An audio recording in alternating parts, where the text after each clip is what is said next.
Stop!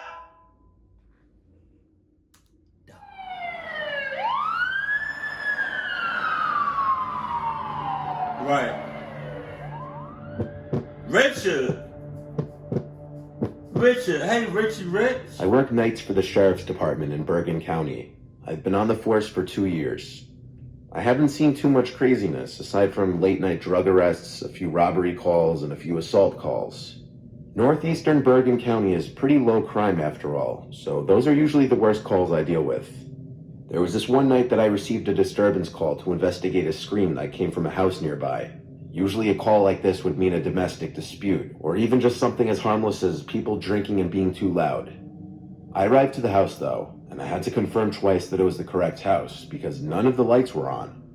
There was a car in the driveway though, a blue Toyota Sienna minivan. Someone was home. I went over to knock on the door a few times. The neighbor must have seen my car because he came out and walked over, reporting that he was the one to call the police. He told me he heard a blood-curdling scream from the house, and that the woman who lives there lives alone but occasionally had her boyfriend over, making it slightly more concerning. I tried the doorknob now, which was locked. I then made my way around the house, trying all the windows, which were all locked. All but one of the backyard windows. It was already slid completely up, enough for someone to climb through. This was a red flag, considering every other window was closed. I requested backup to the scene, and once I got confirmation, I climbed into the house through the window.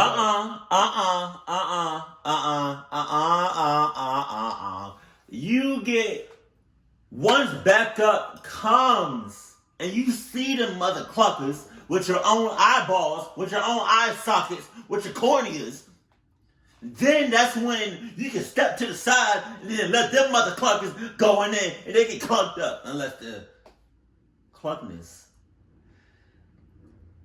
is on the outside. Unless the person that made the phone call is a part of it. Go. I started to flick every light on that I could find in the house, starting in the kitchen and working my way to the living room. And yes, it's advisable for police to turn on the lights when investigating buildings. What you see in TV shows and movies where they leave the lights off is only done for suspense. I called out for the woman, trying to assure her it's okay, police were here. Nice. Though at that time, I still didn't know what exactly the situation was, other than she was reported screaming. There was no response no matter how loud I yelled. The first floor was clear, so there was only the upstairs left to check. I wanted to wait for backup to arrive, because I was nervous what I'd find up there, but I'd also not forgive myself if I waited and wasted precious time that I could have used to save this woman from a possible medical emergency. Before going up the stairs, I unlocked the front door for when backup would arrive. I then walked up the carpeted stairs quietly, and as I got halfway up the stairs, I peered over the ledge onto the second floor. There were 4 doors up there. I flicked on the light switch in the hallway and called out one more time. I heard a creak-type sound come from behind one of the doors, so she had to be in there. I opened the door, and it was a bedroom. The light was off, but the light from the hall was plenty to see a woman laying in bed under the covers. I saw the back of her head. I walked over to her to make sure she was okay, but as I was close, I noticed dark stains that soaked the other side of the covers. The side of her I couldn't see from the door. I yanked the covers off the woman and realized it was blood, and she'd been stabbed multiple times, but she was still breathing. What? I grabbed my walkie and reported a stabbing, requesting immediate backup and an ambulance. The creak I heard moments before suddenly made no sense if this woman was in bed like this. And given she was unconscious, someone placed her in the bed most likely. I did a 360 in place, looking around the room. There was a closet. It was instinctively the first place I'd think to look. I had my gun drawn and had my hand on the doorknob for 5 seconds, gathering the courage to yank the door open. When I finally did, there was no one inside. I turned around again to look at the bed, at the bleeding woman. Then I thought, the bed. I got on my knees to be level with the bottom of the bed. I yanked the bed wrap covering the bottom of the bed up, and I was then eye to eye with a man wearing a face mask, covering the lower half of his face. I shrieked and yelled, "Show me your hands." He slowly raised his hands above his head as much as he could. I got up and told him to get out from under the bed slowly and made sure he wasn't holding the knife. I had him stand in the corner with his hands up until my backup came. I wasn't about to try and handcuff him in there alone, when he could have any weapon on his person. I told backup to meet me upstairs, and when they entered the house, I called out to them. Only then did I place the man under arrest. An ambulance arrived not too long after, and the woman was rushed to the hospital, and she managed to survive being stabbed 6 times. The man who did it was in fact her boyfriend, which I didn't find too surprising, honestly.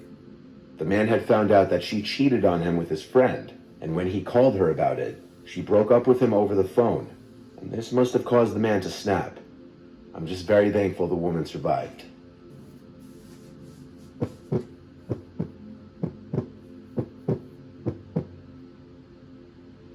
This story was told to me by my best friend's uncle, who works the night shift as a police officer in our city. Okay. A year or so ago, Mike, my best friend's uncle, was out on his nightly patrol with his partner Steve. They've been working together for years, and they're both Army veterans, so they're very level-headed and calm people, perfect for being police officers. When they got a call from a landlord at an apartment complex complaining about one of his tenants, they didn't really expect anything bad. They get calls like that all the time, so they headed over to see what was going on. When they arrived, the landlord greeted them outside. It was probably 1 or 2 in the morning, and everyone from the complex was standing out in the grass, which was odd. The landlord approached Mike and Steve and started to rant about one of their neighbors being crazy and turning all the water on in his apartment. Apparently he was some guy in his 30s, and he'd been acting weird lately.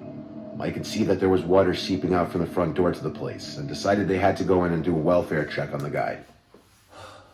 You didn't have to do nothing.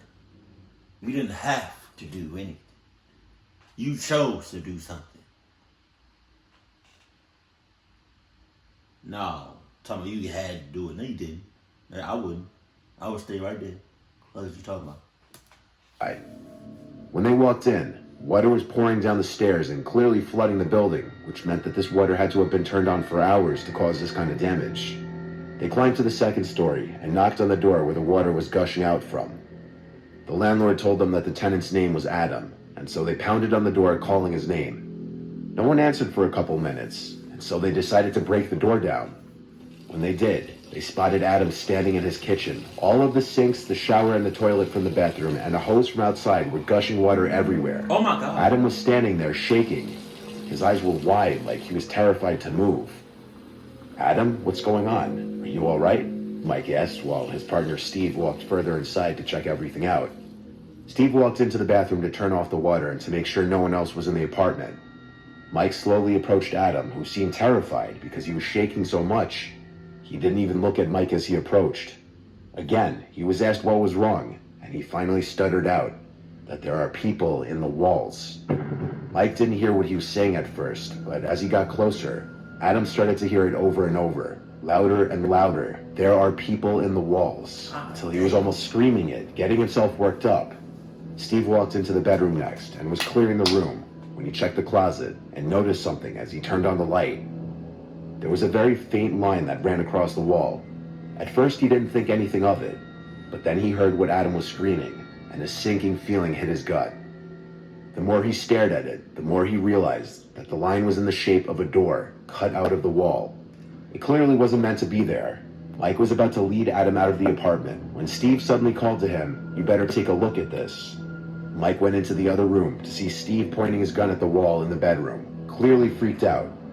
They both approached the door, guns raised, while Adam started to cry in the back room. Steve quickly pulled a piece of wall back, and they both froze when 3 sets of eyes stared back at them. Oh my God! 3 people were pressed together in this tiny space in the wall, their faces painted in weird patterns. Both Steve and Mike ordered them out and handcuffed each one. By that time, backup had arrived and some other police officers got Adam out of there. They led the 3 downstairs and sent them off to jail.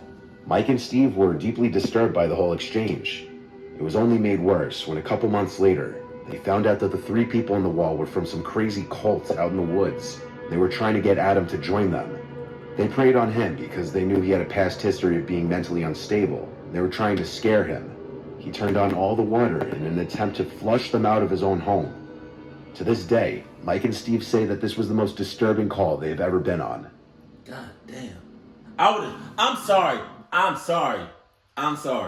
If I opened up the door and I saw some eyes, then that was the only thing I saw, I would have shot. I would have shot like off of some fear shit, off of some I'm scared shitless type shit. Like I would have bop bop bop bop. Man, on me I would have and I wouldn't I'd be damned if I get in trouble for shooting. Nope.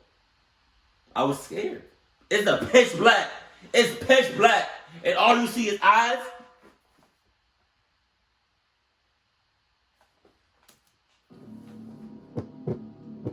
Big Eve. Pause. This one time when I was working a 12-hour overnight shift, I went out on a call for a suspicious... What the hell was that? Why did he stop like that? One time... Is he on his phone? Time when I was working a... Look. Watch. He gonna stop. Like he going, but he gonna stop all of a sudden. Like why he stopped all of a sudden? Because he was on his phone. Get off your phone and give you a ticket. Otherwise. A 12-hour overnight shift. I went out on a call for a suspicious person walking house to house, knocking on doors, and saying things to people through their doors or to their doorbell cameras. I arrived to the man's house who called it in, and he explained better in person that it was a middle-aged woman with long, wiry hair holding something behind her back, going door to door yelling at people to open up and mumbling to herself. The man who called the police had a Ring doorbell camera, and so he showed me the footage that it caught. The woman came up to the door, looked at the camera for a few minutes, literally, then pressed the button. She started speaking into the mic of the doorbell, and the homeowner started talking back through his phone, starting by asking who she is and what she wants. She kept saying, "Open the door, she needs blood," and would smile and cackle each time she said it. When he threatened to call the police, she laughed and started basically punching the door and trying to remove the Ring doorbell camera from the wall. It wasn't possible to tell if the threat of calling the police is what eventually got her to leave. But when she did, the man saw that she went to the house next door.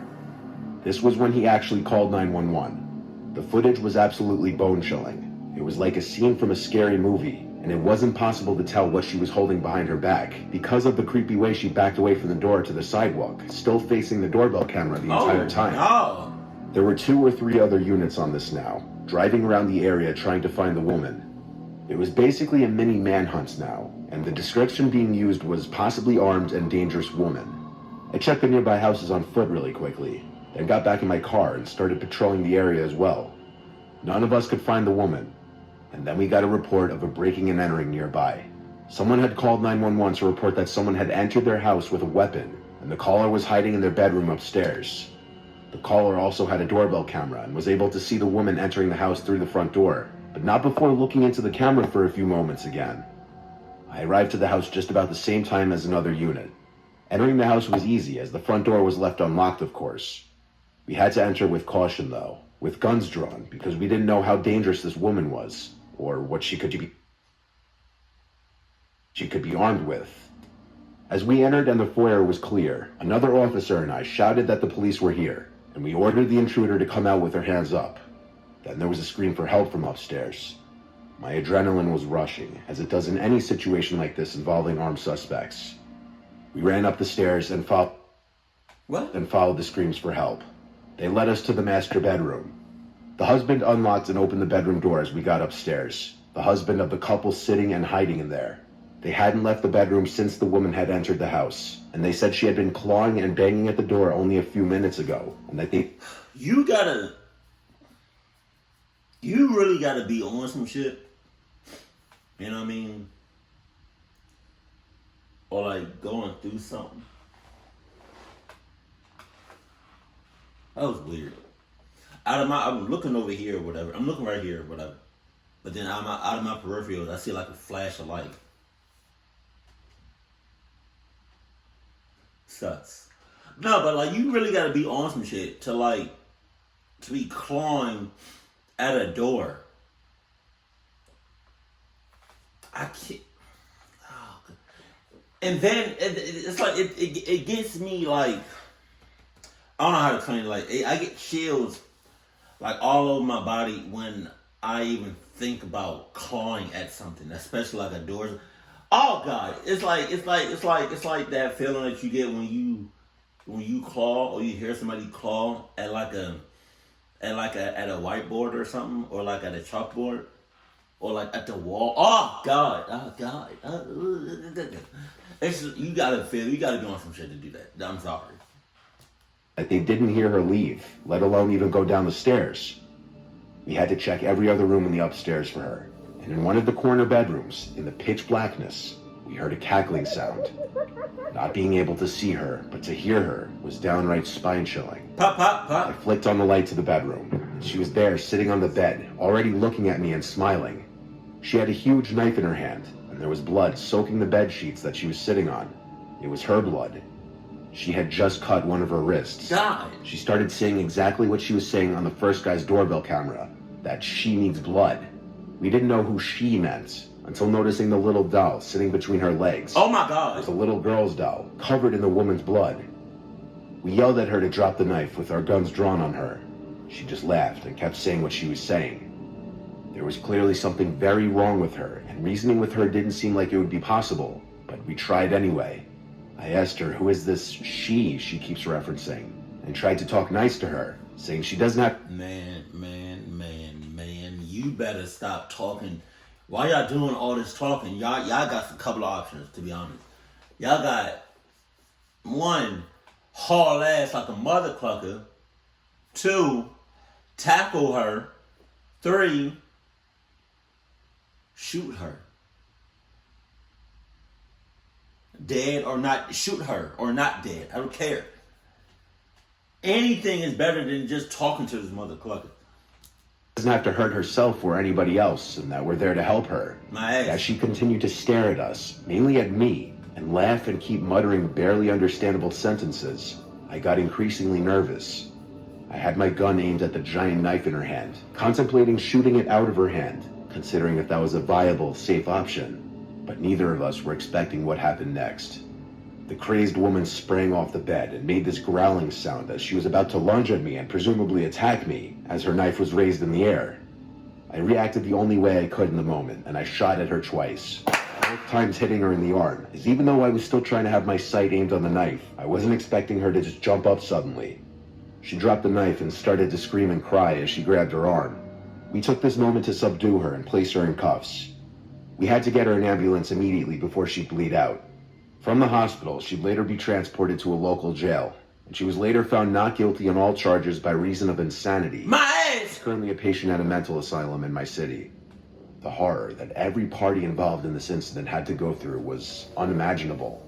From all the people who were scared to open their doors to a crazed woman welding something unknown behind her back, to the couple that actually almost fell victim to her in their own house, to myself and the other officer that were on the scene before she was in custody. It was the scariest experience of my 10 years being a police officer.